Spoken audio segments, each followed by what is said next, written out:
ఇటువంటి శుభమైన తిథిలోని మనందరికీ మానవ జన్మని సర్వోత్కృష్టమైన ఫలం సత్సంగం లభిస్తుంది. ఇది భగవంతుడి తలక విశేషమైన అనుగ్రహం. నిన్న అహల్యని శ్రీరామచంద్రమూర్తి ఉద్ధరించారు. ఉద్ధరిస్తూ భగవంతుడి తాలూక పేరు ఒకటి ఏమైంది? పతిత పావన.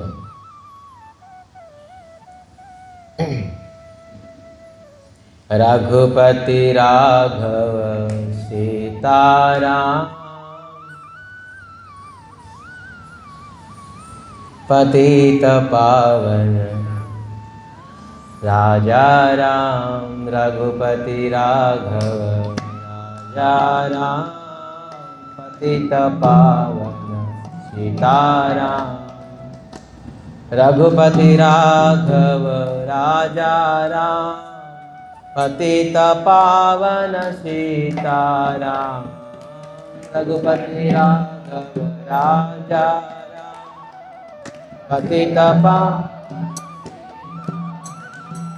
सीताराम सीताराम सीताराम जय सीताराम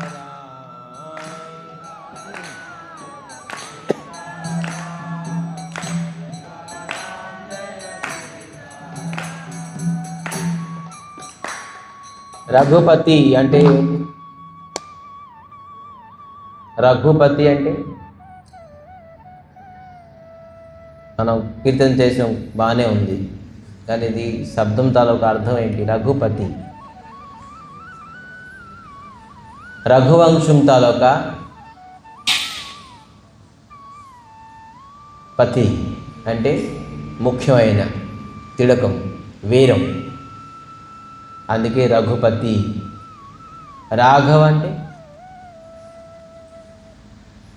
రాఘవ్ తల్లి కౌశల్య పిలిచి రామని పిలిచేది కాదు, రాఘవ అని పిలిచేది. తల్లి కౌశల్య తను రామచంద్రమూర్తికి రాఘవ్ అని పిలిచేవారు ముద్దుగా. అందుకే రాఘవ్, రఘుపతి రాఘవ రాజారాం. ఇతను దశరథ నందన కాబట్టి, దశరథ పుత్రుడు కాబట్టి ఖచ్చితంగా యువరాజ్ రాజా రాముడు. ఇతనంతా ఓకే. తర్వాత ఏమైంది? పతిత పావన. ఇప్పుడు అయ్యేది పతిత పావన. దేనికి పతిత పావన అయ్యేది? అహల్యని ఉద్ధరించి పాపాత్మల్ని ఉద్ధరించాడు కాబట్టి పతిత పావన. ఇప్పుడు ఏమవుతారు? అవలేదుగా, ఇంకా సీతారాం అవ్వాలి. సీతారాం ఇప్పుడు అవుతారు.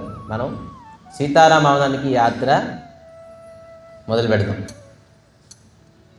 సీతారాం అవడానికి యాత్రలోని చాలా ఆనందం, సుఖం, ప్రశాంతత, భక్తితోని భగవంతుడు కలుస్తారు. ఆనందదాయకం. దానికి ముందు మనం కొద్దిగా విషాదమైనది సుఖదేవ గోస్వామి భాగవతంలోని 5వ స్కందంలోని 29వ అధ్యాయం చెప్తున్నారు. ఏం చెప్తున్నారు? అద్భుతమైనది.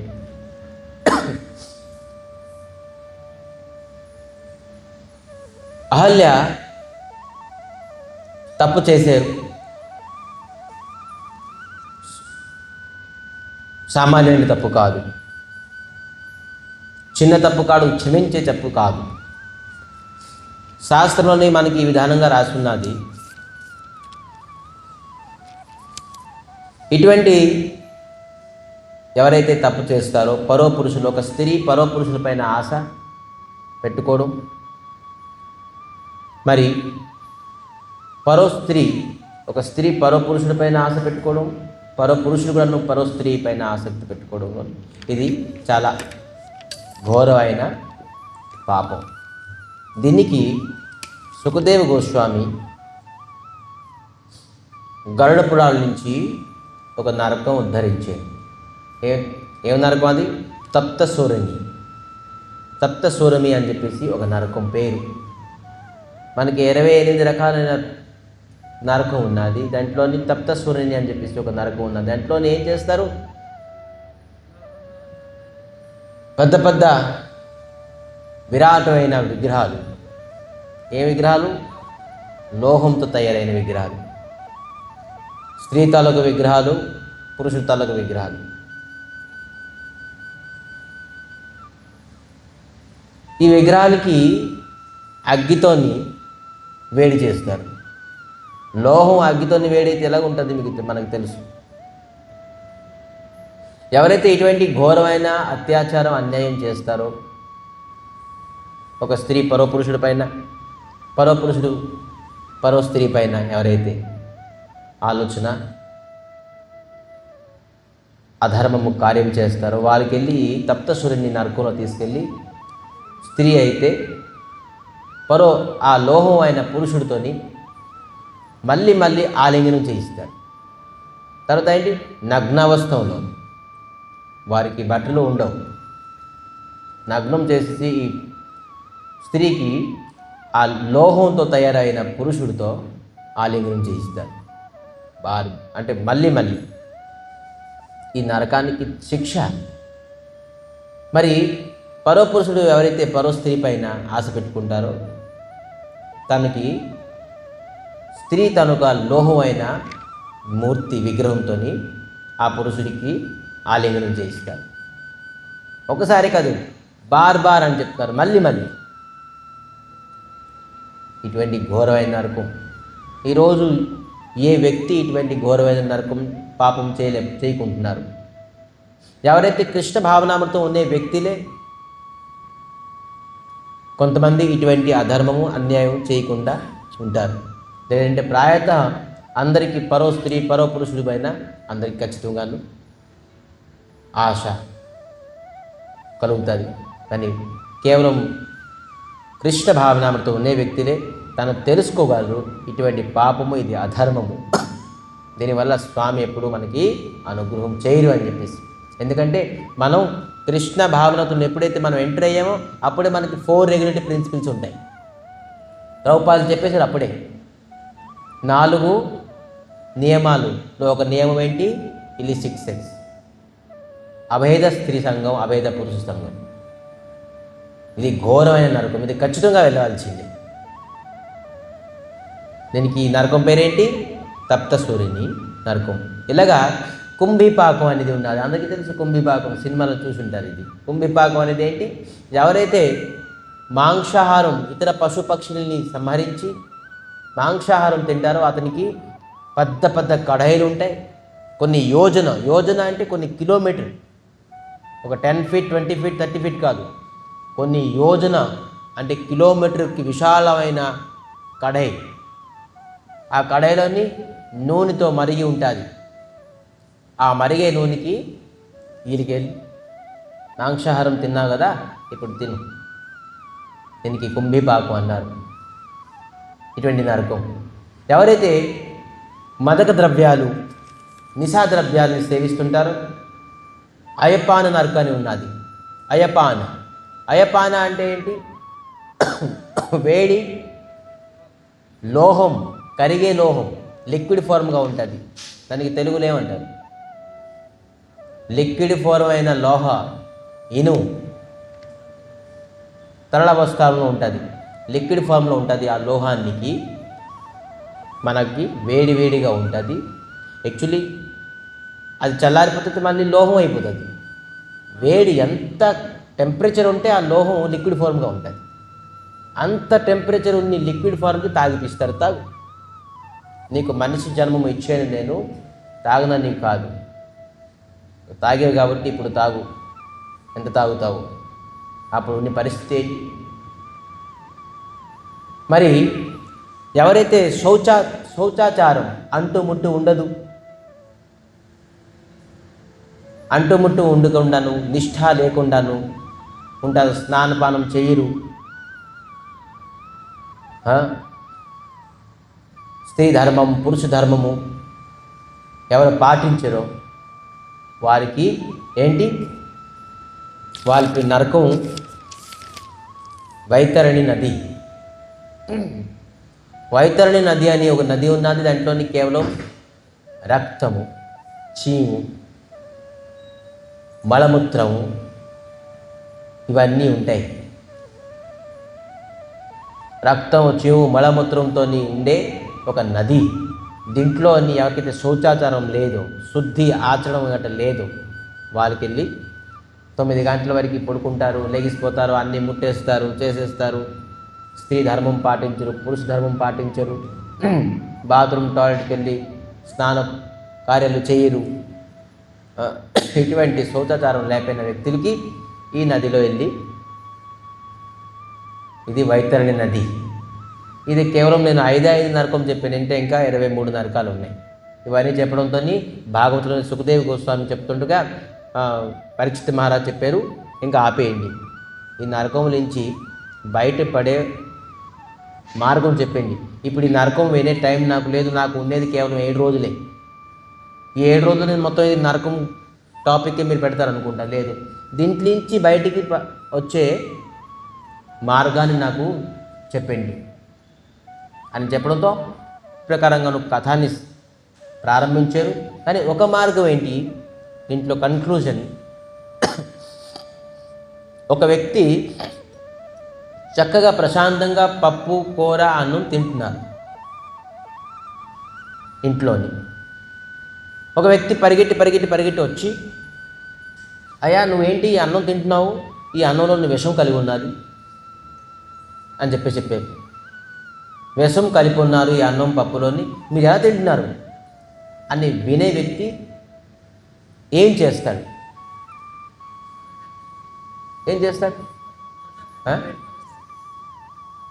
తినడం ముందు బంద్ చేస్తాడు. అరే ఇంట్లో విషం కలిగి ఉన్నదా అని, లేదు విషం కలిగి ఉందా అని తిండగా.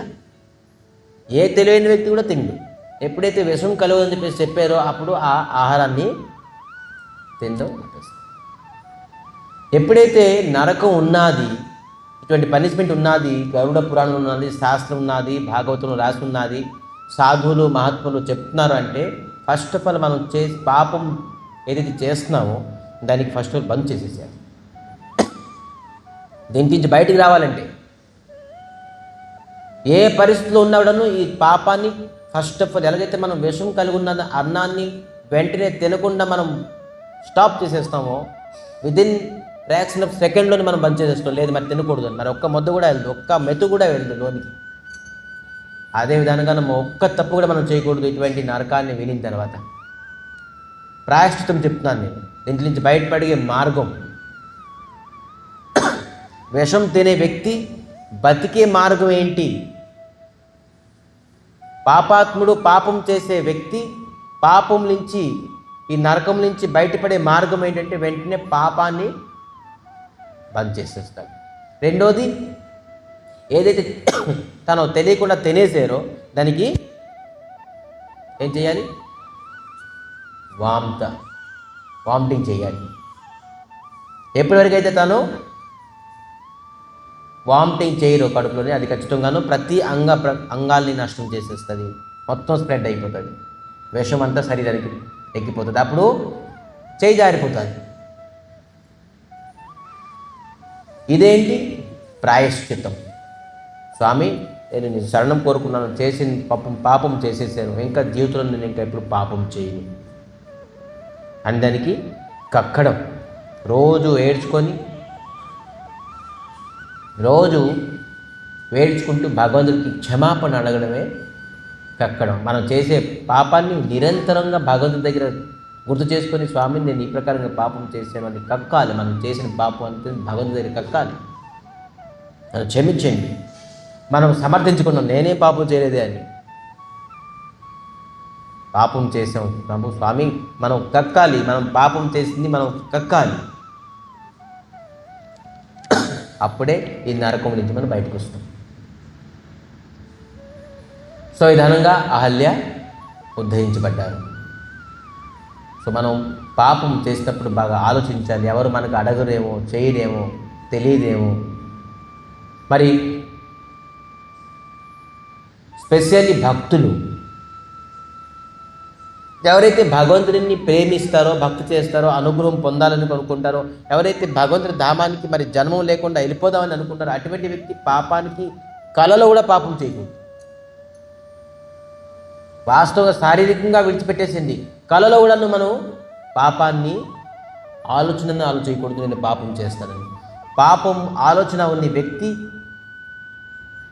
తను ఎప్పుడు కూడా భగవంతుడి తలకు అనుగ్రహం ఎప్పుడు పొందలేదు.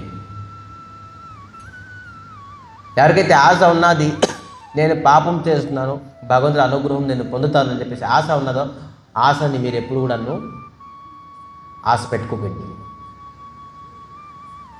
భగవంతుడు మీ వైపు చూడైనా చూడరు ఎవరైతే పాపం చేస్తున్నారు. అందుకే పాపం నుంచి విముక్తి అవ్వాలి మనం. ఎప్పుడు మనం పాపం నుంచి విముక్తి అవుతాం? ఎప్పుడైతే మనం సత్పురుషుల తరకు సాంగత్యం చేసి సత్యాన్ని తెలుసుకొని అసత్యాన్ని విడిచిపెట్టి పాపాన్ని విడిచిపెట్టి భగవంతుడి తలకు నామాన్ని ఎప్పుడైతే చేస్తామో ఒక వ్యక్తి పాపం నుంచి విముక్తి అవుతాడు. పాపం ఎప్పుడైతే తెలుసుకొని పాపం చెయ్యను అని సమర్థత ఎప్పుడు వస్తుందైతే ఎప్పుడైతే అతను భగవద్ నామస్మరణం చేస్తాడు. భగవత్ నామస్మరణం చేయరో అప్పటి వరకు తను ఎప్పుడు పాపం నుంచి విరక్తి పుట్టదు. ప్రతి వ్యక్తి కలియుగంలో పుట్టిన ప్రతి వ్యక్తికి పాపం పైన ఆసక్తి కలుగుతుంది. ఎవరికి మాంసాహారం పైన ఆసక్తి లేదు, ఎవరికి మదక ద్రవ్యాలపైన నిశా ద్రవ్యాలపైన ఆసక్తి లేదు, ఎవరికి పరో పురుషులపైన ఆసక్తి లేదు, ఎవరికి అదనంగా డబ్బులు రావడానికి ఆసక్తి లేదు. అందరికీ ఉన్నది. కానీ ఎవరైతే నామాన్ని స్మరిస్తారో అటువంటి వ్యక్తి ఎప్పుడు కూడా ఇటువంటి కార్యాలు చెయ్యరు, ఆసక్తి ఉండదు, ఆలోచన కూడా ఉండదు వాళ్ళకి. సో ఈ విధానంగాను ముందుకి ఎవరు వెళ్తున్నారు? విశ్వామిత్రులు మరి రామచంద్రమూర్తి వెళ్తూ వెళ్తూ వెళ్తూ గంగా నది దర్శనం చేసుకున్నారు. గంగాలో గురువు శిష్యుడు అందరూ కలిసి స్నానం చేశారు, పూజ చేశారు గంగాకి. విశ్వామిత్రులు గంగాని పూజించారు, రామచంద్రుడు కూడా గంగాని పూజించి హే రామచంద్రమూర్తికి గంగా తనక ప్రాకట్యం, అసలు గంగా ఏంటి, గంగా విలువ చెప్తున్నారు. రామచంద్రమూర్తి తెలీదా అని చెప్తున్నారు విశ్వామిత్రులు. హే రామ్, ఈ గంగా ఏం తెలుసా? ఈ గంగాకి బ్రహ్మద్రవ్య అన్నారు. ఏమన్నారు? బ్రహ్మద్రవ్య అంటే ఏంటి? చూడండి, గంగా ఎలాగ ప్రాకటమయ్యారో స్వయంగా విశ్వామిత్రులు ఎవరు చెప్తున్నారు? రామచంద్రమూర్తి చెప్తున్నారు. ఒకనాడు మా గురుగారు ఇది చాలా చక్కగా వ్యాఖ్య చేస్తారు. మేము భాగవతంలో విన్నప్పుడు మహారాజు గారు దీని గురించి ఒక పెద్ద గంట సేపు గంగా ఎలాగ ప్రాకటమైంది అనేక చాలా అద్భుతంగా ఈ లీలాన్ని చెప్తారు. ఒకరోజు దేవసభ అంటే స్వర్గంలోని అనేక దేవతలు, కిన్నరులు, నాగరులు, గంధర్వులు, నర్తకులు అందరూ మీటింగ్ చేసుకున్నారు. మనం ప్రతి లోకంలోని మనం వాద్యము, కీర్తనము, నృత్యము, సంగీతము చక్కగా మనమే ఆడుకుంటున్నాం, పాడుకుంటున్నాం. ఒకరోజు దేవాది దేవుడు భగవంతుడు శ్రీకృష్ణుని విష్ణుమూర్తిని పిలుద్దాం. అతను వచ్చినప్పుడు మనం ఈ విధానంగా సంగీతం, కీర్తనం, వాద్యం, నృత్యం చేద్దాం, అతనికి ప్రసన్నం చేద్దాం. ఎప్పుడు మన తలక ఎంటర్టైన్మెంట్ అయిపోతుంది. మనం అందరూ మన తల కళ, మన తలక గాయనం, మన తలక వాద్యం, భగవంతుడు మనందరికీ పూజ్యుడు విష్ణుమూర్తికి వినిపిద్దాం, ప్రసన్నం చేద్దాం అని చెప్పేసి అందరూ మీటింగ్ చేసుకొని విష్ణుమూర్తి దగ్గరికి వెళ్ళారు. ఇంద్రాది దేవతలు, మహాదేవులు అందరూ, స్వామి మీరు మా స్వర్గలోకానికి రావాలి, మేము చాలా పెద్ద కీర్తనం, మీకు కీర్తనం అంటే చాలా ఇష్టం, మీరు కీర్తన అంటే చాలా ఆనందపడతారు, అందుకే మేము ఒక పెద్ద మీ గుణగణాలు కీర్తించే సభ ఒకటి మేము చేసాం, మీరు పలాన్ రోజు పలాన్ సమయంలోనే రావాలి అని చెప్పేసి నిమంత్రణం అంటే ఆహ్వాన పత్రం ఇచ్చారు. విష్ణుమూర్తి సరే ఎక్కడ కీర్తన అవుతుందో అక్కడ స్వామి విరాజిస్తారు. మరి దేవతలందరూ భక్తి శ్రద్ధలతో స్వర్గలోకంలో లాంటి లోకంలోని స్వర్గంలోని భోగం తప్ప భగవంతుల గుణగణాలు కీర్తించే అవకాశం ఉండదు. కానీ వీళ్ళు స్వర్గంలో ఉండే కూడాను భగవంతుడు నా గుణగణాలు కీర్తించే బుద్ధి పుట్టిందని భగవంతుడు సరే నేను వస్తాను అని చెప్పారు. అయితే ఇంద్రాది బ్రహ్మాది దేవతలందరూ ఆహ్వానం పలికిరు. కానీ కొంతమంది దేవతలు అందరిని పిలుద్దాం కానీ నారదుల్ని పెడికండి. ఇతను ఏదో ఫిట్టింగ్ పెడతారు, భగవంతుడు ఉండిపోతారు అక్కడ. అందుకే ఇతను ఫిట్టింగ్ పెడతారు, ఇతనికి పిలకూడదు. ఏదో ఒక పుల్ల పెడతారు, భగవంతుడికి ఇంకా రారు. అందుకే నారదులకి పిలవద్దు అని ఇంకా మీటింగ్ పెట్టుకున్నారు వీళ్ళు పర్సనల్గా. భగవంతుడు వైకుంఠలోకం నుంచి స్వర్గలోకానికి వచ్చి చూశారు. అద్భుతం, పుష్పాలంకారం, ఈ అరటి చెట్లు, మామిడి కొమ్మలు, అతి అద్భుతంగా అనేక పళ్ళు రసంతో పళ్ళుతోని ఇలాగా అద్భుతంగాను స్వర్గలోకం ఒక ఆధ్యాత్మికంగాను డెకరేట్ శృంగారం చేశారు. భగవంతుడు వెళ్ళగానే చాలా ఆనందం పడ్డారా, అద్భుతం, స్వర్గలోకం ఏంటి ఈ విధానంగా ఉన్నది అని భగవంతుడు తన ఆసనంలోనే కూర్చున్నారు. అనేక మంది కళాకారులు వాళ్ళ తన కళా నిపుణం చూపించారు. రాగాలు, స్వరాలు, వాద్యాలు, కీర్తనలు, తాళాలు, ఇటువంటి కీర్తనం నా భూతో నా భవిష్యత్, ఇటువంటి కీర్తన అయ్యింది. కానీ భగవంతుడు కేవలం విచక్షిస్తున్నారు. ఏంటంటే నారదులు లేరు, కీర్తనని నారదులు లేరేంటి, చుట్టూ చూస్తున్నారు. ఏ దేవతలు ఉన్నారు, ఆ దేవతలు ఉన్నారు, అక్కడ ఉన్నారు, వీళ్ళున్నారు. కేవలం అతను నిలుపుతారు నారదుల్ని. అసలు నారదులనే పిలకూడదని చెప్పేసి మీటింగ్ పెట్టుకున్నారు. ఇది అరే నారదులు ఏంటి లేరు, ఎక్కడ లేరు, అతనితో కీర్తనతో అగ్రగణ్యం, అతను లేరేంటి, అతను లేరు, విచక్షిస్తున్నారు. ఇటువంటి మహాసభలని నారదులు ఉంటే ఇంకా అద్భుతం అని చెప్పేసి పాయసం చేస్తుందంటే నెయ్యి పోస్తే, కాజు కిస్మిస్ పోస్తే ఎలా ఉంటుంది, ఇంకా అద్భుతం. ఆ కాజు కిస్మిస్ నెయ్యి వేస్తే ఇంకా దాని తల టేస్ట్ మారిపోతుంది పాయసంలో. అలాగే ఇవన్నీ ఉన్నాయి, కానీ నారదులు వస్తే ఆ టేస్ట్ ఇంకా బాగుంటుంది అని చెప్పేసి ఎదురు చూస్తున్నా. కానీ ఇతనే భగవంతుడే స్మరించిన నారదులకి. చూడండి, హే నారద మీరు ఎక్కడ ఉన్నారు రండి. భగవంతుడు స్మరిస్తే నారదుల ప్రకటన వల్ల సాక్షాత్ నారదులు అక్కడ ప్రకటన అయ్యాడు. నారదుల ప్రకటన అయితే ఈ దేవతలందరూ ఆశ్చర్యపోయారు. ఇతనికి పెళ్ళేది ఇక్కడే వచ్చి వీళ్ళందరి తలక నోరు బంద్ అయిపోయింది. నారదులు చూడగానే వీళ్ళ తలకు ముఖాలు, కీర్తనలు, రాగాలన్నీ అంతే. అప్పుడు నారదులు స్టార్ట్ చేశారు భగవంతుడిని చూసి. నారదులు వీణతో ఈ ప్రకారంగా భగవంతుని యొక్క గుణగణాలను కీర్తించారు. ఆ వీణతో సహా ఇటుపక్క ఎవరైతే బంద్ చేసి ఉన్నారో తాళాలు, మేళాలు, మృదంగాలు వీళ్ళందరూ ప్రారంభించారు. నారదుల తలకు అద్భుతమైన అదేంటి ప్రేమ, భక్తి. కేవలం నారదుల తలకు స్వరమే కాదు, దాంట్లోని ప్రేమ, భక్తితో భగవంతుని యొక్క గుణగణాలు కీర్తిస్తున్నారు. ఆ ప్రకారంగా మృదంగం కీర్తన అవడంతో భగవంతుడు నారదుల తాలూకు కీర్తన చూసి ద్రవీభూతం అయిపోయారట. ద్రవీభూతం అంటే ఏంటి చూసారా, వేడైపోతే కొవ్వొత్తు కరిగిపోతుంది, వేడైపోతే బంగారం కరిగిపోతుంది, ఇనుము కరిగిపోతుంది.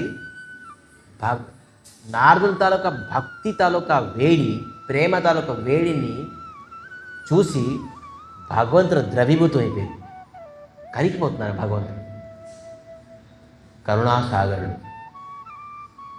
ఇటువంటి ద్రవీభూతమైన రూపమే జగన్నాథ స్వామి. అది రాధా విరహు ఠాకర్, రాధారాణి గురించి అతను కరిగిపోయారు. ఇప్పుడు నారదుల గురించి కరిగిపోతున్నారు, మొత్తం కరిగిపోయారు. ఎప్పుడైతే కరిగిపోయి బ్రహ్మ కరిగిపోతున్నారు, బ్రహ్మద్రవ్యం భగవంతుడు కరిగిపోతుందని చెప్పేసి ఏమని చేశారు, బ్రహ్మ వెళ్ళి తన కమండలోని ఈ ద్రవీభూతాన్ని వేసేసుకున్నారు. కరిగిపోతే మళ్ళీ ప్రమాదం అని ఈ బ్రహ్మద్రవ్య వస్తువుని బ్రహ్మ తన కమండలోని వేసేసారు. అదే ఎప్పుడైతే భావనావతారం అయ్యారో ఆ బ్రహ్మద్రవ్యాంతో భగవంతుల భావనావతారంలోని భగవంతుల పాదపద్మాలని ప్రక్షాళన చేశారు. అప్పుడు ఇది ఏమన్నారు? విష్ణుపాది. దీనికి బ్రహ్మద్రవ్యం విష్ణుపాది. ఎప్పుడైతే ఈ విష్ణుపాదిని భాగీరథి ఋషి వాళ్ళ తాలూకు పూర్వీకుల్ని ఉద్ధరిద్దామని పిలిచారో అది భాగీరథి అయింది. ఎప్పుడైతే పైలోకం నుంచి తనకి కింద లోకం వచ్చారో శంకరుడు ధారించారు కాబట్టి ఇది శంకర రాసున్నారేంటి, జటాశంకరి అని పేరు పడ్డారు. గంగకు అనేక పేరు, బ్రహ్మద్రవ్య, బ్రహ్మపాది, విష్ణుపాది, భాగీరథి, మరి జటాశంకరి. మరి భూలోకానికి వచ్చి అనేక మంది పతితుల్ని అంటే పావనం చేశారు కాబట్టి పతిత పావన అని చెప్పేసి కూడా గంగాకి ఒక పేరు. ఈ విధానంగా అని చెప్పేసి విశ్వామిత్రులు రామచంద్రమూర్తికి గంగా తాలూకా వైశిష్ట్యత్వం చెప్తున్నారు. ఇది బ్రహ్మ భగవంతుడే స్వయంగా ఒక నీరు రూపంగా, గంగా సరళమైన మామూలు నీళ్ళు కాదు, ఇది స్వయంగా భగవంతుడి తాలూకే ద్రవీభూతమైన రూపము గంగా, అభిన్న రూపము గంగా అని చెప్పేసి విశ్వామిత్రులు ఎవరు చెప్తున్నారు? రామచంద్రమూర్తి చెప్తున్నారు. ఈ విధంగా గంగా తాలూకా వైశిష్ట్యం తెలుసుకొని ఇంకా ముందుకెళ్తున్నారు. గురుగారు ఇప్పుడు ఎక్కడికి వెళ్దాం? ఇప్పటికి మనం జనక్పూర్ యాత్ర, మిథిలా యాత్రకి మనం వెళ్దాం. అక్కడ ఏమవుతుంది? అక్కడ ధనుష్ యజ్ఞం అవుతుంది. అక్కడ జనక్ నందిని అయోనిజ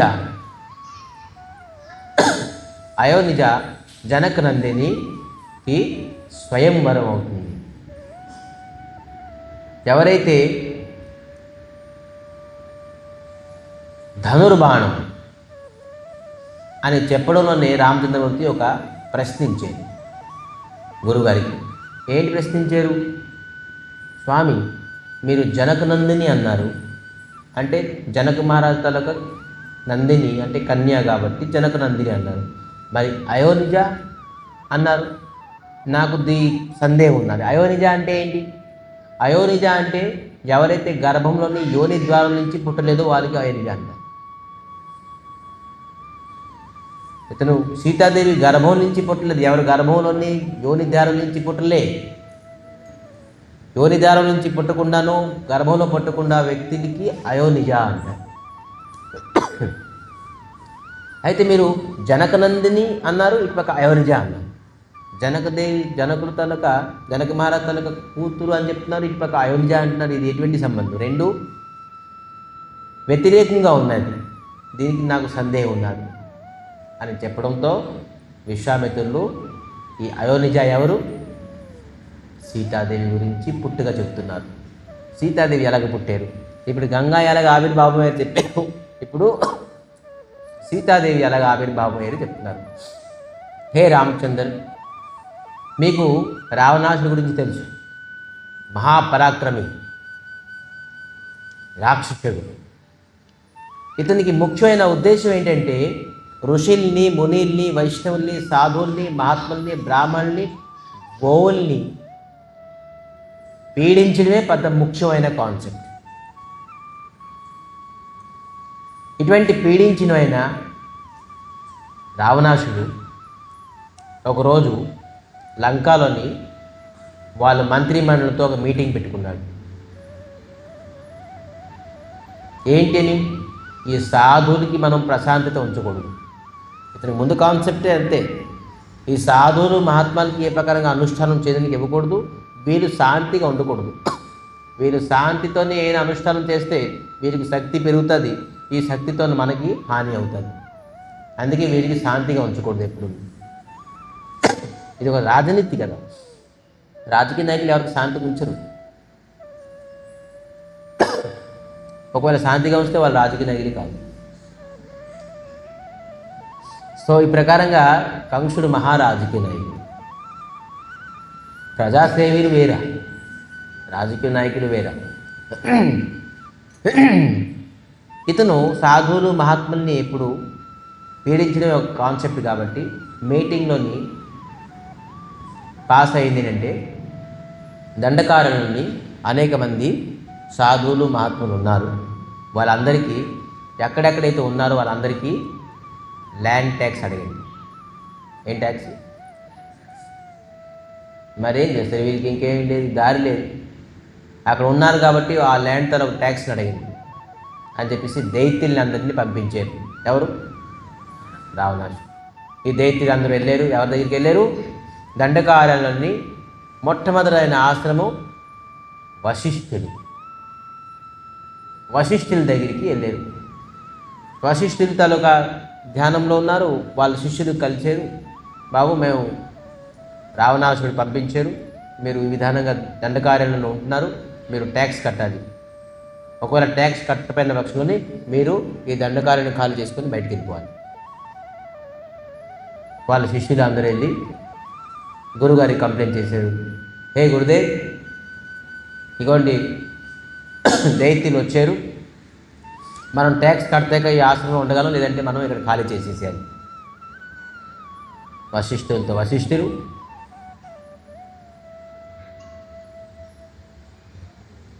అగస్త్య ఋషి, వశిష్ఠులు కాదు అగస్త్య ఋషి పిలిచారు వాళ్ళ శిష్యులకి. ఏంటి కావాలి మీకు? ట్యాక్స్ కావాలి. అచ్చా, రావణాసుడికి ఎంత సాహసం! సాధువులు మహాత్ముల దగ్గర కూడాను భూమి తాలూకా కర అంటే ల్యాండ్ ట్యాక్స్ కావాలి అతనికి. సరే, 4 నెలలకి తీసుకుంటారా, 3 నెలలకు తీసుకుంటారా, 6 నెలలకు తీసుకుంటారా, సంవత్సరం తీసుకుంటారా, లేదంటే ఒకటేసారి తీసుకుంటారా? మా సాధువులు ఒకటేసారి ఇస్తాం, ఈ 4 నెలలకి సంవత్సరానికి ఇన్స్టాల్మెంట్ లేదు. శాపం ఇచ్చినా ఒకటేసారి, ట్యాక్స్ ఇచ్చినా ఒకటేసారి. ఇంకా వాడు ఇంక పైకి శాపం ఇచ్చినప్పుడు పైకి రాలేదు, ట్యాక్స్ ఇచ్చినప్పుడు పైకి రాలేదు. ట్యాక్స్ ఇస్తానండి అని చెప్పేసి ఒక మట్టి తలొక కలశం తీసుకురమ్మన్నారు. ఈ మట్టి కలశం తీసుకొచ్చి అగస్త్య ఋషి ఒక ముళ్ళును తీసుకురమ్మన్నారు. ఆ ముళ్ళుతోని తనకు ఫింగర్ ఉంది కదా, ఆ ఫింగర్కి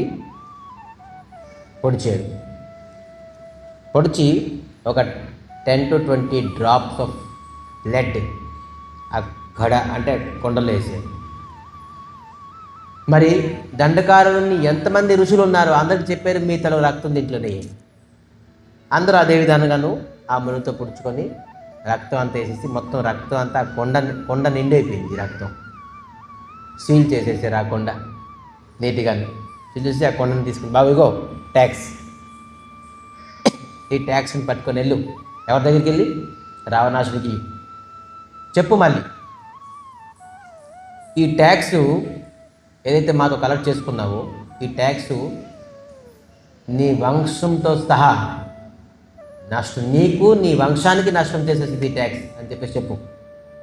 పెట్టుకోక అగస్త్య ఋషితో పెట్టుకుందాం మీరు ముందుకు వెళ్ళి. ఇంకెవరైనా పెట్టుకుంటే ఏదో ఒకటి అవుతుంది. అగస్త్య ఋషి వెళ్ళు చెప్పు అంటూ ఇది వణికిపోయి ఈ కొండను పట్టుకొని ఇతను పట్టుకెళ్ళిపోతే ఇతనికి శాపం ఇస్తారు. ఈ దైత్యులందరూ భయపడుతూ వెళ్ళి రావణాసుడి దగ్గరికి వెళ్ళారు. తీసుకొచ్చారు ట్యాక్స్, తీసుకొచ్చారు. ఇగోండి ట్యాక్స్. ఏంటి? కొండలో ఉంది. ఏంటి కొండలో ఉంది? ఈ సాధువుల తలక రక్తం. అరే ఇది తెచ్చుకున్నారు, ఇదే ట్యాక్స్ రూపంగా ఇచ్చారు. మరి చెప్పారు, ఇది మీకు మీ వంశానికి నష్టం చేసేస్తుంది ఇది ట్యాక్స్. సీల్ ఓపెన్ చేస్తే నిజంగా రక్తం ఉంది. అరే సాధువులు మహాత్ముల తలక రక్తం, దీనికి ఏం చేయాలి? మళ్ళీ మీటింగ్ పెట్టేది. ఇలాగ ట్యాక్స్ అడిగితే ఇలాగ పంపించేది, దీనికి ఏం చేయాలి? చాలామంది చెప్పారు, సముద్రంలో వేసేసేయండి పోతుంది. లేదు ఈ రక్తం తాగేస్తారు, సముద్రంలో బోల్డ్ మంది జీవులు ఉంటారు, ఆ జీవులందరూ తాగేసి వాళ్ళకి బలం వచ్చేసి నా మీద దాడి చేస్తారు. లేదు దీనికి ఏం చేయాలి అని చెప్పేసి చాలామంది చెప్పారు. ఏంటంటే ఒక పని చేయండి, దీనికి చాలా లోతుగా కోతి తీసేసి తవ్వేసి కొన్ని రోజుల మట్టిలో ఉంటే ఇది నష్టం అయిపోతుంది. అయితే ఎక్కడ తవ్వాలి? ఎక్కడైతే నిర్జనం, ఎక్కడ జనం ఎవరైతే ఉండరో, అటువంటి పశు పక్షులు జనం కూడా ఉండరు, అటువంటి చోట్లు తవ్వేసింది అని దైత్యుడికి ఇచ్చారు. వెళ్ళండి అని చెప్పడంతో వీళ్ళు పూర్వ దిశలోని మిథిలా దేశం తాలూకా రాజ్యం తాలూకా బోర్డర్ దగ్గరికి వెళ్ళేది. అక్కడ ఎవరు నిర్జనం ఉండేది. చూసారు అడవి మొత్తం అంతా, చుట్టూ అడవి, ఘోర అరణ్యం, జనాలు ఎవరు అసలు అక్కడ సంచరించలేరు. చూసారు ఎక్కడ ఎవరు వస్తారు. సో ఇక్కడ ఎవరు రారు.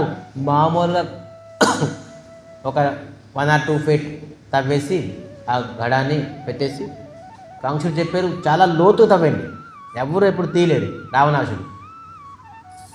కానీ ఈ జనం ఇక్కడ ఎవరు వస్తారు, ఎవరు తవ్వుతారు ఈ కొండకి అని చెప్పేసి మామూలుగా తవ్వేసి ఆ కొండని తవ్వేసి పాతేసి వెళ్ళిపోయింది. మీరు నిర్భయం ఉండండి రాజు, రావణాసుడు చెప్తాను మీరు నిర్భయం, అక్కడ ఎవరు ఒక్క మనుషులు కూడా లేరు. అటువంటి జాగాలను మేము దానికి తప్పేసాం. మీకు ఏ నిర్భయంగా ఉన్నారు. కానీ ఈ రక్తం సాధువుల తాలూకా రక్తం కొండ ఎక్కడైతే ఉన్నారో, ఎక్కడైతే తగున్నారో దాని ప్రభావం చూపిస్తుందిగా. ఇప్పుడు గోరక్తం మన భూమిలో పడుతుంది కాబట్టి మనకి ప్రభావం తెలుస్తుంది. భారతదేశం ఏ ప్రకారంగా ధర్మము హీనమైపోయిందో, అందరు ధర్మం ఏమైపోయిందంటే ఎప్పుడైతే గోరక్తం పడుతుంటుందో మన భారతదేశంలో అప్పటి వరకు ఖచ్చితంగా మనం ఎంత ఆలోచించినా కూడా మనం ధర్మహీనంగా ఉంటాం. అందుకే మనం ఎప్పటివరకు గో ఉన్నాదో అప్పటివరకు మనకు ధర్మం ఉన్నది. గోరక్తం ఎప్పుడైతే పడుతుంటుందో అప్పటివరకు మనం ధర్మం ఎప్పుడు కూడా భారతదేశం పాటించలేదు. మరి సాధువుల తరగ రక్తం ఆ భూమిలో ఉన్నది. ఆ భూమి అకాలం అయిపోయింది. అకాలం అంటే ఏంటి? వర్షాలు లేదు, పంట లేదు, ఒక్క మెతుకు కూడాను ఎక్కడ లేదు. పంటలు లేకపోతే ఇంకేంటి, మొత్తం అంతా తినేసేది. ఈ విధానంగా ఆకలేస్తుంది, చెట్లు పొట్లు ఆకులు కొమ్మలు కూడా తినేస్తున్నారు. మరి ఆకలికి ఉండలేకపోతున్నారు. మొత్తం 12 సంవత్సరాలు అకాలం అయిపోయింది. జనక దేశం, మిథిలా దేశం ఎక్కడైతే ఆ రక్తము తవి ఉన్నారో, పాతి ఉండేవారో ఆ మిథిలా దేశం అంతా అకాలం పడిపోయింది. ఎవరికి తిండి లేదు, నీరు లేదు, వర్షం లేదు, పంట లేదు. పశు పక్షులు విలవిలని చనిపోతున్నారు. నూయ నదులు అంతా ఆరిపోయి 12 సంవత్సరాలు మొత్తం రాజకోశంలోని ఎంతైతే ఉన్నదో ఆహారం మొత్తం అంతా ఇచ్చేసారు. రాజకోశం కూడా మొత్తం ఖాళీ అయిపోయింది. అరే సదానంద వాళ్ళ తన కుల పురోహితులు ఏంటి ఈ ప్రకారంగా అకాలం. ఈ ప్రజలు ఎంత బాధపడతారంటే రాజు చేసిన తప్పే. రాజు చేసే తప్పు ప్రజలందరికీ తగులుతుంది. తల్లిదండ్రులు చేసే తప్పు పిల్లలకి తగులుతుంది. అందుకే తల్లిదండ్రులు తప్పు చేయకుండా ఉండాలి. పిల్లల తలుగా భవిష్యత్తు ఉండాలి. పిల్లల తలుగా భవిష్యత్తు చదువుతోని డబ్బుతోని మంచి స్కూల్ చదివించేస్తే, మంచి కాలేజ్ యూనివర్సిటీ చదివించేస్తే వాళ్ళ భవిష్యత్తు బాగుండిపోతుంది. పిల్లల తలుగా భవిష్యత్తు మనం పాపం రహితమై ఉంటేక పిల్లల తలుగా భవిష్యత్తు ఉజ్వలంగా ఉంటుంది. High university, high college, high standard education ఇచ్చేస్తే వాళ్ళ భవిష్యత్తు బాగుంటుందని చెప్పేసి అనుకున్నారు. ఇది వీళ్ళు చింతాధార విడిచిపెట్టేసేది. మనం పాపం చేయకూడదు అని ఎప్పుడైతే భావన ఏ తల్లిదండ్రికి ఉంటుందో వాళ్ళ పిల్లలు భవిష్యత్తు చాలా ఉజ్వలంగా ఉంటుంది, శ్రేష్టంగా ఉంటుంది, ఉత్తమంగా ఉంటుంది. రాజు చేసిన పాపము ఏదో ఉంటుంది, ఎందుకంటే ఇంతమంది ప్రజలకి తగిలింది, నేను తట్టుకోలేకపోతున్నానని చెప్పేసి వెళ్ళి యాజ్ఞవల్క ఋషిని కలిసేది. ఎవరు? జనక మహారాజు. స్వామి, దీనికి ఏదో ఒకటి మీరు సమాధానం చెప్పండి. ఇంకెన్ని రోజులు ఉంటాం? జనాలందరూ నీళ్ళు లేకుండా, తిండి లేకుండా, ఆహారం లేకుండా అల్లుకొల్లడుగా చనిపోతున్నారు అందరూ. నేను రాజు, నా పరిపాలన ఉంటుండగాను నేను ఇటువంటి రఘువంశులను ఎప్పుడు కూడా ఇటువంటి అకాలం చూడలేదు, వినలేదు కూడా. నేను ఏం పాపం చేశాను, ఏం నష్టం చేశాను అని చెప్పడంతో యాజ్ఞవల్క్య ధ్యానం చేసి చూస్తే తెలిసిపోయింది ఇది సాధువులు మహాత్మ తలక రక్తం తలక ప్రభావం. మరి నవ్వుతున్నారు యాజ్ఞవల్క్య. స్వామి మీరు నవ్వుతున్నారేంటి, ఇంత కష్టం వచ్చింది దేశానికి, మీరు నవ్వుతున్నారేంటంటే అప్పుడు యాజ్ఞవల్క్య చెప్తున్నారు, శ్రేయసో బహు విజ్ఞాని. ఏదైనా శ్రేయస్సు అవ్వే ముందు అనేక విఘ్నాలు వస్తాయట. ఏదైనా మంచి అవే ముందు అనేక విఘ్నాలను మనం ఎదుర్కోవాలి. ఒక మంచి పని మనం చేస్తున్నాం అనుకోండి, మంచి పని ఒకటి ప్రారంభించానుకోండి, అనేక విఘ్నం వస్తుంది. కృష్ణ భక్తి చేస్తే చాలామంది విఘ్నం చేస్తారు. చేయకండి చూడకండి, అక్కడికి వెళ్ళకండి, ఆ కథ వెనకండి, ఈ బొట్టు పెట్టుకోకండి, తులసి వేసుకోకండి, బోల్డ్ మంది విఘ్నం చేస్తారు. విఘ్నాలు వస్తాయి. మంచి పని చేయడానికి అనేక విఘ్నాలు వస్తాయి, చెడు పని తిరిగే విఘ్నాలు రావు. తీసుకోవాలి, వెళ్ళకపోతే మనకెందుకు అంటారు. తాగుబోతులకి ఇప్పుడు ఎందుకు రావు తాగుతున్నారు తాక అని చెప్పి చెప్పరు. బీచ్కి షికార్కి సినిమాలకు వెళ్తే ఎప్పుడు ఎందుకు వెళ్తున్నారని చెప్పి చెప్పరు. గుడికి గోపురాలకు వస్తే ఆరంభం చేస్తారు. పక్క చుట్టాలు అందరూ ఎందుకు వెళ్ళిపోతున్నావు, ఏంటి రోజు ఎందుకు వెళ్తున్నావు, రోజు అంత పెద్ద బొట్టు పెట్టుకున్నావు, అదేంటి మెడలో ఇది వేసుకున్నావు, నీసి మాంసాలు విడిచిపెట్టేసావా, నీకు ఎవరు చెప్పారు ఇలాగా, ఈ వయసులో ఎందుకు విడిచిపెట్టేసావు, ఇవన్నీ అవుతాయి. క్రాస్ క్వశ్చన్స్, ఇవన్నీ విఘ్నాలు. ఎవరు చెప్పారు ఇవన్నీ కాదు, చెయ్యు. పెద్దలు అయితే ఇంకా ముక్కు పిండి వాళ్ళతో తినిపిస్తారు. ఈ విధానంగాను అనేక విఘ్నాలు వస్తే మంచి పని చేద్దామంటే చెడు పనికి ఏ ప్రకారంగా విఘ్నం ఉండదు. ఇప్పుడు మీకు విఘ్నం వచ్చిందంటే మీకు ఒక మంచి పని అవన్నీ వస్తుంది, శుభకార్యం అవుతుంది. ఏంటి శుభకార్యం? ఈ శుభకార్యం అవడానికి మీరు ఒక యజ్ఞం చేయాలి అని యాజ్ఞవల్క్య చెప్పారు. ఎవరికి? జనక మహారాజుకి. స్వామి చెప్పండి, ఈ విఘ్నం పోవాలంటే నేను ఏం చేయాలని నేను అర్థం చేస్తాను. అయితే యజ్ఞం చేయాలంటే మీరు ముందు భూమిని చయనం చేయాలి. భూమి చయనం అంటే సిలెక్ట్, ఏ భూమిలో చేయాలి అని చెప్పి సిలెక్ట్ చేయాలి.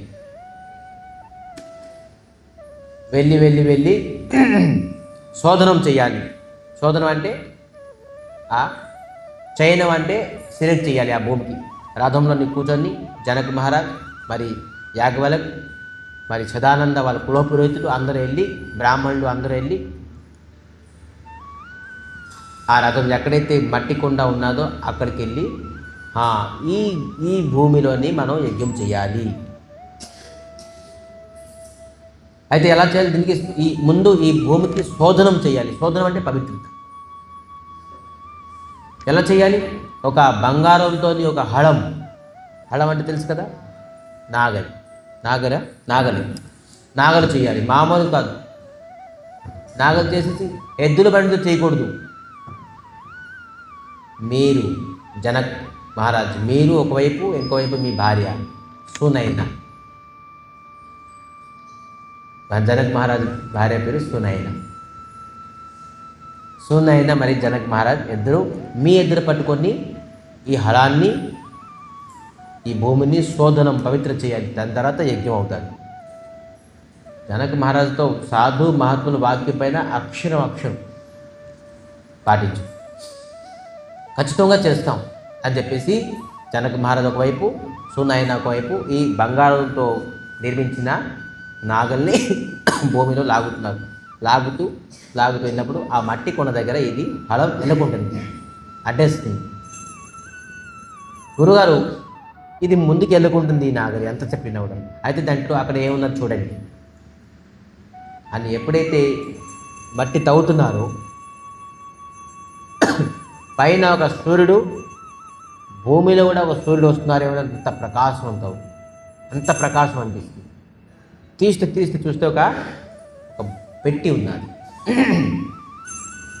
ఆ పెట్టి ఏంటి చూసి బయట తీస్తే, ఆ పెట్టి చూస్తే ఒక సూర్యుడైన ప్రకాశం, భూమిలో ఒక సూర్యుడు ఉన్నట్టుగా ఉన్నది ప్రకాశం. ఆ పెట్టిలో చూస్తే ఒక కన్య, అద్భుతమైన, అతి లావణ్యమైన, అతి సుందరమైన కన్య. ఆ కన్యాన్ని చూసేసి యాజ్ఞవల్క్య ఎంత ఆనందం అయిపోయారు.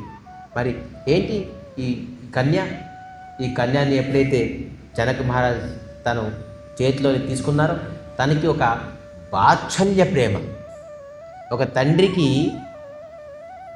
తన తాలూకా కూతుర్ని పట్టుకుంటే ఏదైతే ప్రేమ వస్తుందో వాత్సల్య ప్రేమ, చూసిన వెంటనే నా కూతురు అనిపించి ప్రేమ వచ్చిందట. ఎంత ఎప్పుడైతే తిను సీతాదేవి ఈ కన్యా వచ్చేలో వెంటనే అనేక మేఘాలతోని వెంటనే వర్షం, ఇటువంటి అద్భుతమైన వర్షం కలిగింది. యజ్ఞం చేయకుండానే యజ్ఞం తలకు ఫలితం జనక మహారాజుకి లభించేసింది. వర్షం అతి చక్కగా వృష్టి అయింది, వర్షం అయ్యింది. జనక మహారాజ్ చాలా హ్యాపీ ఫీల్ అయ్యింది. సునాయన ఎత్తుకున్నారు, జనక మహారాజ్ ఎత్తుకున్నారు. ఇటువంటి ఆనందం వరే కూతురు వచ్చారు. వాళ్ళకి సంతానం లేరు, సంతానం ఎవరు లేకుండారు. తనకి యాజ్ఞవల్క్యు సీత ఈ భూమి నందిని అన్నారు. ముందు భూనందిని, భూమి నుంచి ప్రకటమయ్యారు కాబట్టి ఈ నందిని భూనందిని అన్నారు. దాని తర్వాత సీత అని పేరు పెట్టారు, సీతాదేవి అని చెప్పేసి పెట్టారు. సీతాదేవి తలక జన్మరహస్యం ఈ ప్రకారంగా అని ఎవరు చెప్పారు? విశ్వామిత్రులు రామచంద్రమూర్తికి సీతాదేవి తలక ప్రాకట్యం తలక, అందుకే తను అయోనజ అని చెప్పారు. జనక్ మహారాజ్ తన కూతురు అన్నారు కాబట్టి జనకనందిని అయోనజ అని చెప్పేసి చెప్పారు. సరే గురుగారు, నాకు ఇది అర్థమైంది. ఇప్పుడు మనం ఎక్కడ ఈ ధనుష్ యజ్ఞం ఏంటి? సరే, రాముడు ప్రశ్నల మీద ప్రశ్నలు ఎందుకు వచ్చారు చూసారా? సాధువులు మహాత్ముల దగ్గర కథ విందామని వచ్చారు. ఇతనికి తెలియదా? ఇతను త్రికాలదర్శి. అసలు వేదాంతం అసలు ఈ రామాయణం ఇతను లేకుండా అనేది అవుతుందా? ఇతనికి ఏమి తెలియదు. కానీ రాముడు కథ వినడానికి ఎంత ఇష్టం, అందుకే అతను 14 వర్షం వనం కూడా వెళ్ళిపోయింది. రోజు సంధ్య అయితే సాధువులు మహాత్ములతోని రోజు కథ శ్రవణమే. ఆ రామచంద్రమూర్తి తన కథ విని తను ఎంత ఆనందం పరవశం అయిపోతున్నారో ఇంకా తెలియదు. వెళ్తున్నారు ఊరికి, సినిమా పాటలు, షికాయి, ఏదో ఈ అడవి ఏంటి, ఇదేంటి, ఏం తింటాము, ఎన్ని రోజులు పడుతుంది, ఎంత దూరం వెళ్ళాలి, ఎంత నడాలి, ఇవన్నీ కాదు. ఒక్క కథ. గంగా ఎవరు, ఇప్పుడు సీతాదేవి ఎవరు, అహల్య ఎవరు, అన్నీ తెలుసుకున్నారు. ఇప్పుడు ఈ స్వయంవరం ఏంటి తెలుసుకుంటాం. ఈ స్వయంవరం, ఈ ధనుర్వాణం యజ్ఞం ఏంటంటే, ఈ యజ్ఞం ఏంటంటే జనక్ మహారాజ్ తలక పూర్వీకులు నిమి మహారాజ్ తాలూకా పుత్రుడు దేవరథ్ వంశంలో వచ్చి దేవరథ్. ఆ దేవరథ్ మహాదేవులు అంటే శివుడికి మహాభక్తుడు.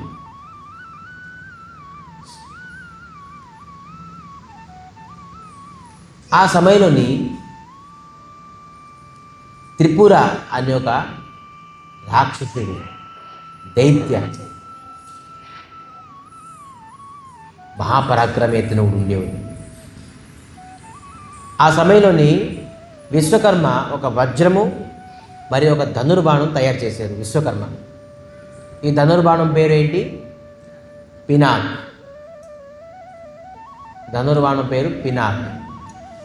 ఎవరు తయారు చేశారు? విశ్వకర్మ. ఈ విశ్వకర్మ ఎవరికి ఇచ్చారు? మహాదేవునికి ఇచ్చారు.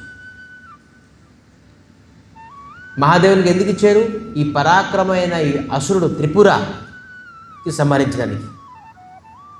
ఆ బాణంతోనే, ఆ ధనుర్బాణంతోనే ఇతను సంహరించబడగలడు, మరి మహాదేవునితోనే సంహరించబడగలడు అని చెప్పేసి ఆ పినాకాన్ని ధనుర్బాణం మహాదేవునికి ఇచ్చారు. ఆ మహాదేవుడు ఆ ధనుర్బాణంతో ఈ త్రిపురాకి సంహరించారు. అందుకే ఇతని పేరు ఒక త్రిపురారి.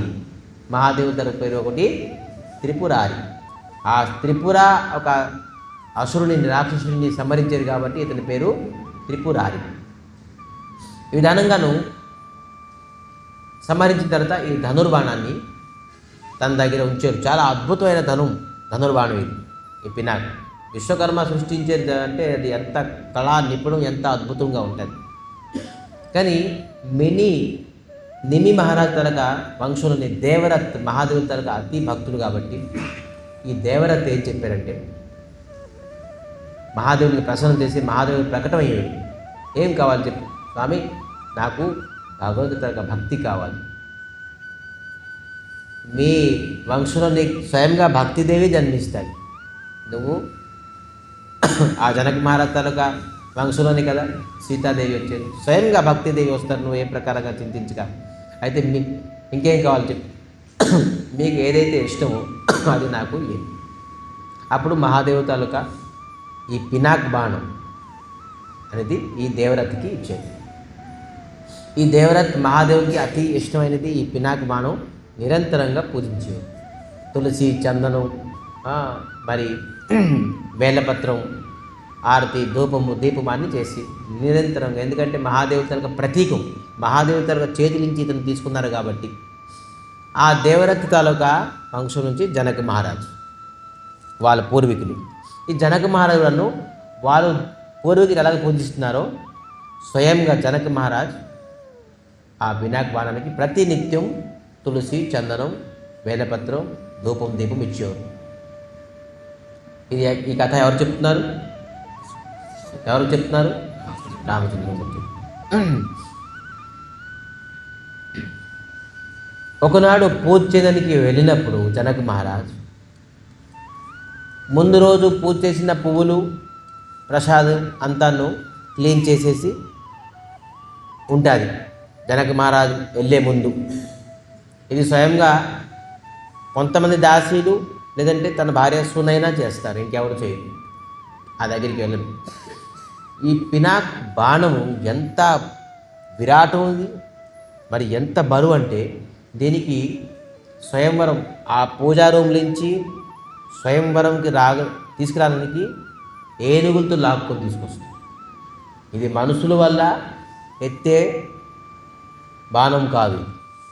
మహాదేవునికి ఎత్తగలరు కానీ ఇంకా ఏనుగులతో చైన్తో లాక్కొని ఈ బండి మీద లాక్కొని తీసుకొస్తారు. దేనికి? స్వయంవరంకి. స్వయంవరం ఎవరైతే ఈ బాణం ఎత్తుతారో వాళ్ళే సీతాదేవికి వరువుగా అవుతారు. రామచంద్రుడు అడుగుతున్నారు, ఈ బాణం ఏంటి, ఈ స్వయంవరంకి ఈ బాణంకి లింక్ ఏంటి అని చెప్పడంతో ఈ విశ్వామిత్రుడు ఈ విధంగా చెప్తున్నారు. ఇటువంటి బరువు అయినా ఏనుగుతో లాగి వచ్చే బరువు ఈ పినాక్ బాణం. రోజు పూజించబడుతుండేరు. ఒకరోజు క్లీన్ చేయలేదు. ఏది? ముందు రోజు పుష్పాలన్నీ ఉన్నాయి. జనక మహారాజు రెడీ అయ్యి వస్తున్నారు పూజ చేయండి. సునైనా చూసేసారు, జనక మహారాజు వచ్చేసారు, పూజ చేయలేదు, నేను ఈరోజు క్లీన్ చేయలేదు, మర్చిపోయాను. అక్కడ ఎవరు దాసులు లేరు. ఆవిడకి సీతాదేవి, సీత ఇల్లు, మీ నాన్నగారు వచ్చేస్తున్నారు, తిడతారు, కోపడతారు. ముందు రోజు చేసిన పుష్పాలు అన్నీ ఉన్నాయి, అవన్నీ కొద్దిగా తీసేసి క్లీన్ చేసి త్వరగా అని చెప్పడంతో సీతాదేవి చూడండి, కొంతమందికి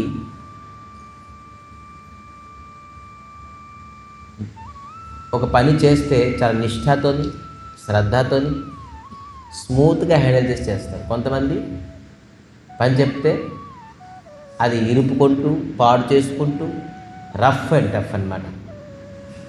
ఒక పని చేయమని చెప్తే అది 4 పనులు అతనికి అయినట్టుగా చేస్తారు. కొంతమంది రఫ్ అండ్ టఫ్. వాళ్ళని ఏ సామాన్లు ఒక పని చెప్తే ఆ పని చేస్తారు, ఎక్కడ సామాన్లు ఇక్కడ ఇవి అవి ఇంకొద్దిగా పని ఎక్కువ చేస్తారు మనకి. వాళ్ళు చెప్పడంతో మనకి పని ఎక్కువ అయిపోతుంది. అటువంటి పని మనుషులు ఉన్నారు కొంతమంది చెప్పిన కన్నాను ఇంకా అద్భుతంగా చేస్తారు. ఎలాగైతే ఇంకా బాగుంటుందని ఇంకా అద్భుతంగా చేస్తారు. వాళ్ళు స్మూత్ హ్యాండ్లింగ్ వర్క్ అన్నమాట. రఫ్ హ్యాండ్లింగ్ ఉంటుంది కొంతమందికి. ఈ రఫ్ హ్యాండ్ అనేది ఎప్పుడు కూడాను మంచిది కాదు. ఈ సీతాదేవి చాలా సున్నితమైన చేతులు. వెళ్ళారు, చూశారు, అంత బరువైన బాణానికి కిందన క్లాత్ అని ఉన్నది, పుష్పాలు ఉన్నాయి. అయితే ఎప్పుడైతే ఆ బాణం ఎన్ని రోజులు ఎన్ని యుగముల నుంచి అది ఎత్తలేదు, అది నల్లగా అది ఎంత క్లీన్ చేసినా కూడా ఇంకేం ఉంటుంది, మార్క్ ఉండిపోయింది, బ్లాక్ మార్క్ ఉంది. సరే ఏంటి ఎంత బాగోలేదు అని సీతాదేవి ఆ బాణానికి రైట్ హ్యాండ్ లేపేసి, ఏదైతే ఏనుగులు లాక్కొని వస్తారో సీతాదేవికి కేవలం రైట్ హ్యాండ్ అనే లేపేసి మొత్తం అంతా దులిపేసి కొత్త వస్త్రం వేసేసి మొత్తం నీట్ అండ్ క్లీన్ చేసేసి మళ్ళీ ఆ బాణం ఆ యథాప్రకారంగా పెట్టేసి ఆ బాణానికి చక్కగా క్లీన్ చేసేసి పుష్పాలు, చందనం అన్నీ ఏర్పాటు చేసేది. ఇటువంటి మహల్ స్మూత్ అంత నీట్ అండ్ క్లీన్ చేసేసేది సీతాదేవి. ఈరోజు జనక్ మహారాజు వచ్చారు, చూశారు. ఏంటి ఇంత అద్భుతం, ఈ బాణం కింద కొత్త క్లాత్ పడ్డది, నా తాతల తరాల తరగా ఇది ఉన్నది ఈ క్లాత్, ఈ బాణాన్ని ఎత్తే సమర్థత ఎవరికి లేదు, ఎత్తి ఈ విధంగా క్లీన్ చేసి ఇటువంటి అద్భుతమైన క్లీన్ ఎవరు చేశారు? ఆశ్చర్యపోతున్నారు. పూజ చేస్తున్నారు కానీ ఆలోచిస్తున్నారు, ఇది ఎవరు క్లీన్ చేశారు అని. ఎంత అద్భుతం. వెళ్ళి సూర్యనారాయణకి వెళ్ళి అడిగేది, ఈరోజు క్లీన్ ఎవరు చేశారు? భయపడుతున్నారు. ఇలా ఏం తిడతారో, ఈ సీతాదేవి ఏం చేశారు ఏంటో అని చెప్పేసి, క్లీన్ చేయకుంటారు బాగా అని చెప్పేసి. దాసి లేరు, నేను పనిలో పడిపోయాను, కొంచెం క్లీన్ చేయలేదు, సీతాదేవి చేసి. సీతాదేవి చేసేది. ఆశ్చర్యపడి, సీతాదేవి పిలండి, సీతాని పిలండి అని. ఎప్పుడు అంత గట్టిగా పిలలేదు, సీతారమ్మ అని చెప్పేసి పిలుస్తున్నారు. అందరూ ఆశ్చర్యపోతున్నారు, సీతాదేవి ఏమైంది, ఎందుకు పిలుస్తున్నారు? సీతాదేవికి అడిగారు, ఏం చేశారు మీరు, ఎలా చేశారు? వర్ణించారు సీతాదేవి. నేను రైట్ హ్యాండ్లోని ఈ పినాకు బాణం ఎత్తాను, కొత్తగా క్లాత్ చేశాను, ఇలా క్లీన్ చేశాను. రైట్ హ్యాండ్లో మీరు పినాకు బాణం ఎత్తేసాను. టెన్షన్ అయిపోయింది. తల పట్టుకున్నారు. ఏంటి బాగా క్లీన్ అయింది కదా, మీరు ఇల్లు తెలుసుకుంది అయినా వాళ్ళ భార్య. టెన్షన్ అయిపోతున్నారు. ఏమైంది, చక్కగా క్లీన్ చేశారు కదా, ఏమైంది? నేను టెన్షన్ అయ్యింది తనకి కాదు, ఎంత బరువైన మా పూర్వీకులు ఎవరు ఎత్తపోయిన ఏనుగులతో లాగే ఎంత బరువైన ఈ పినాక్ బాణానికి సీతాదేవి కేవలం ఒక చేతితో ఎత్తేసారు. ఇది సాధ్యమేగా? అవునండి, యాజ్ఞవల్కులు మనకు చెప్పారు కదా, ఇది మామూలైన కన్య కాదు, ఇది మనతో పుట్టారేంటి, ఇది విచిత్రమైన కన్య, అనేక బలంతో వచ్చిన కన్య, ఈ భూనందిని. మన అదృష్టం కంటే అందరూ చెప్తున్నారు మన కన్య, కానీ అసలు మన కన్య అయితే దీనిలోనే అద్భుతమైన శక్తులు ఉంటాయి. నువ్వు నాకు చెప్పడం అవసరం లేదు, నాకు తెలుసు సీత దగ్గర అద్భుతమైన శక్తులు ఉన్నాయి. నేను టెన్షన్ పడుతున్నాను దేనికి అంటే, దీనికి నేను ఎటువంటి వరువు భర్తని నెరుక్కొని వస్తాను. సరిసమానంగా అందం లేకపోయినా పర్వాలేదు, సరిసమానంగా ఆస్తి లేకపోయినా పర్వాలేదు, కానీ సరిసమైన బలం ఉండాలిగా. మన కన్యాకి ఒక బలమైన అల్లుడు తీసుకొస్తామా? ఎట్లీస్ట్ సరిసమైన బలం ఉండ అల్లుడిని తీసుకురావాలి, ఎందుకంటే ఎక్కువగా బలం ఉండే అల్లుడిని తీసుకురావాలి. కానీ సీతాదేవి కంటే నువ్వు బలహీనమైన అల్లుడిని ఎవరు తీసుకొస్తారా? నేను ఇటువంటి అల్లుడిని ఎలాగ పొందుతాను అని టెన్షన్ అవుతున్నారు. అప్పుడు కులపురోహిత ఎవరు? సదానందం పిలిపించేది. సీతాదేవి ఇంత బలమైన నా కూతురు, దీనికి నేను అల్లుడిని ఎలా తీసుకొస్తాను? ఎవరు అల్లుడు దొరుకుతారు? ఇంత బలమైన అల్లుడు ఎవరు దొరుకుతారు? దీనికి టెన్షనా? ఏం టెన్షన్ లేదు, ఒక పని చేయండి, ఆ బాణమే మీకు టెన్షన్ తీసేసుకుంటారు. ఏంటి, ఈ బాణం ఎవరైతే ఎత్తుతారో వాళ్ళకి మీరు వివాహం చేయండి సీతాదేవికి. అందుకే స్వయంవరం చేయండి. ఈ స్వయంవరం ఒకటి పెట్టండి. ఏంటి, ఈ బాణం ఎవరైతే ప్రత్యించిన అంటే ఎత్తుతారో వాళ్ళకి ఇచ్చి సీతాదేవికి వివాహం చేస్తానని చెప్పేసి ప్రకటన చేయండి అని చెప్పాడు.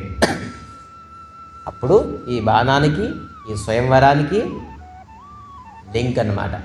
అప్పుడు తెలిసి ఓహో రామచంద్రమూర్తి చెప్తున్నారు, సరే అయితే ఈ బాణాన్ని తలగ రహస్యం, ఇది మహాదేవుడిది, ఇది పినాక్, ఈ సీతాదేవి ఎత్తారు, అందుకే స్వయంవరం చేశాడు అని చెప్పేసి ఇంకా ముందుకు వెళ్తున్నారు. ఇక్కడ ఆపేమని చెప్పేసి ఇండికేషన్స్ ఇస్తున్నారు అందరు, ఇంకా ముందుకు వెళ్ళకండి అని. సో విధానంగాను 2 minutes చెప్పేసి కథాన్ని విరామం చేద్దాం. విశ్వామిత్రులు మరి రామచంద్రమూర్తి ఈ విధానంగా కథ కీర్తనం గుణగణాలు కీర్తిస్తూ వెళ్తున్నారు. చూడండి, రామచంద్రమూర్తికి ఎంత ఇష్టం ఒక విషయం తెలుసుకోవడానికి. మనం టైం చూస్తున్నాం, స్వయం భగవంతుడు రాముడికి అంత ఇష్టం, కానీ మనకి ఇష్టం లేదు, మనకి టైం కావాలి, మన టైం అయిపోయింది, సరే నియమం పాటించాలి. సో ముందుకు ఈ విధానంగా వెళ్తూ జనక్ మహారాజ్ తాలూకా దేశము మిథిలా ప్రదేశానికి చేరుకున్నారు. ఎప్పుడైతే చేరుకున్నారో సదానంద్ మరి జనక్ మహారాజ్ తెలిసింది, విశ్వామిత్రులు వస్తున్నారు. జనక మహారాజ్ తనొక ఆనందానికి అంతు లేదు. సాధువులు మహాత్ములు మన ఇంటికి వచ్చారు, బ్రాహ్మణులు మన ఇంటికి వచ్చారంటే మనం వాస్తవంగా ఆనందపడాలి. ఎందుకంటే మన జీవితంలోని అన్ని దుఃఖాలు, కష్టాలు, బాధలు తొలగించేస్తారు. సాధువులు మహాత్ములు పాదపద్మం అటువంటిది. పిలకుండా పిలిస్తే రారు మహాత్ములు. ఎవరు అంత సరళంగా వెళ్ళిపోరు మహాత్ములు. కానీ పిలకొండే వస్తున్నారు విశ్వామిత్రులు.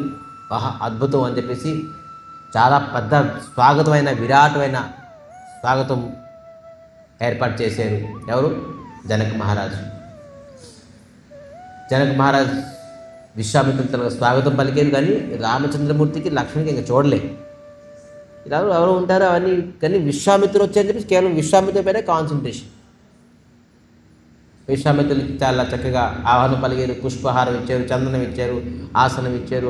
అద్భుతమైన ఆహ్వానం. ఆ ఆహ్వానంతో విశ్వామిత్రులు చాలా ఆనందపడ్డారు.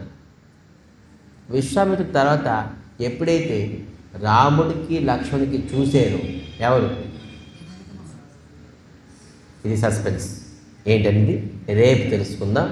రేపు ఎవరైతే వస్తారో అసలు ఏం జరిగింది అనేది మనం రేపు, అసలు జనక మహారాజ్ ఫీలింగ్ ఏంటి అనేది మనం రేపు తెలుసుకుందాం. చాలా అద్భుతమైనది. జనక మహారాజ్ మామూలు అయిన వ్యక్తి కాదు. మరి రామచంద్రమూర్తి మరి లక్ష్మణుడు కూడా మామూలు కాదు. అసలు వీళ్ళు ఫస్ట్ టైం జనక మహారాజ్ రామచంద్రమూర్తి చూస్తున్నారు. ఏం ఫీలింగ్ కలిగి ఉంటుంది ఆ ఫీలింగ్ని రేపు మనం వ్యక్తపరుస్తాం. సో 2 నిమిషాలు సీతాదేవి తనకు హ్యాపీ బర్త్డే చేసుకున్నాం కాబట్టి ఇవాళ సీతాదేవి పుట్టారు కాబట్టి సీతాదేవి తనక ప్రసన్నం గురించి 2 నిమిషాలు అందరూ భక్తి శ్రద్ధలతో కీర్తించాలని కోరుకుంటున్నాం. సీతారాం జయ సీతారాం,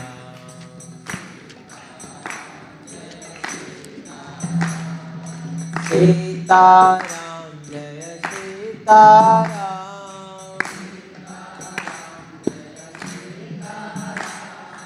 శ్రీరామ్ జయ రామ్ జయ జయ రామ్, శ్రీరామ్ జయ రామ్ జయ జయ రామ్, శ్రీరామ్ राम जय जय राम।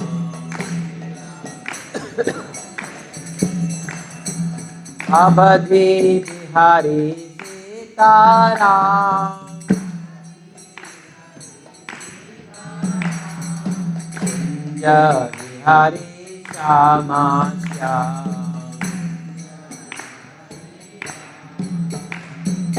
जानकी जीवन राघव राम,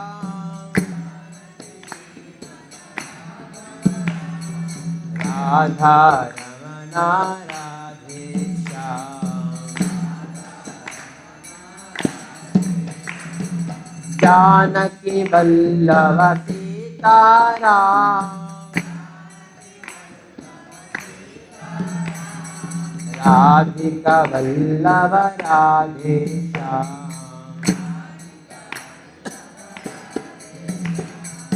सीताराम जय सीताराम,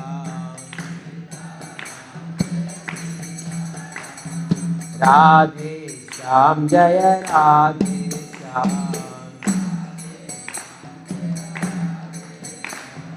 श्री राम जय जय राम, श्री राम जय जय राम, श्री राम जय राम जानकी राम, श्री राम जय राम सीताराम, श्री राम जय राम दशरथ राम, श्री राम जय राम अयोध्या राम, श्री राम दशरथ राम। श्री राम जय हनुमान। श्री राम जय राम।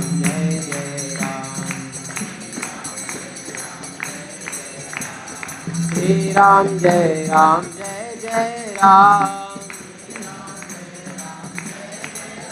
हरे कृष्णा कृष्णा कृष्णा हरे हरे, हरे राम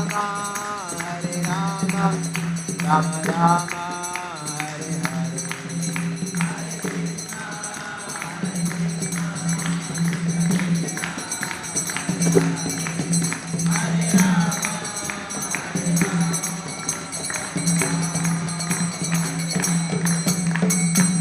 जय श्री पावन रामचंद्र भगवान की जय। श्री अयोध्यापति सीताराम भगवान की जय। श्री रामचरितमानस की, तुलसीदास की, वाल्मीकि महामुनि की, रामायण महाग्रंथ की, रामायण कथा की, रामायण कथा सेवनकार समस्त भक्तवृंद की, एसके सीएम गोसेवाश्रम की, यदि संस्थापकाचार्य श्री गुरुदेव गुरु कृपा मुक्त विष्णुपाद परमहंस परित्राजकाचार्य स्तोत्र सता श्री श्रीमद् भक्ति सौधकेश्वर गोस्वामी महाराज की यज्ञेश्वरी जगज्जननी गोमाता भगवती देवी की कलिजुग पावन श्री चैतन्य महाप्रभु की अनंत कोटि वैष्णव भक्त वृंद की गौर प्रेमानंदे गौर प्रेमानंदे गौर प्रेमानंदे हरि हरि हरि हरि।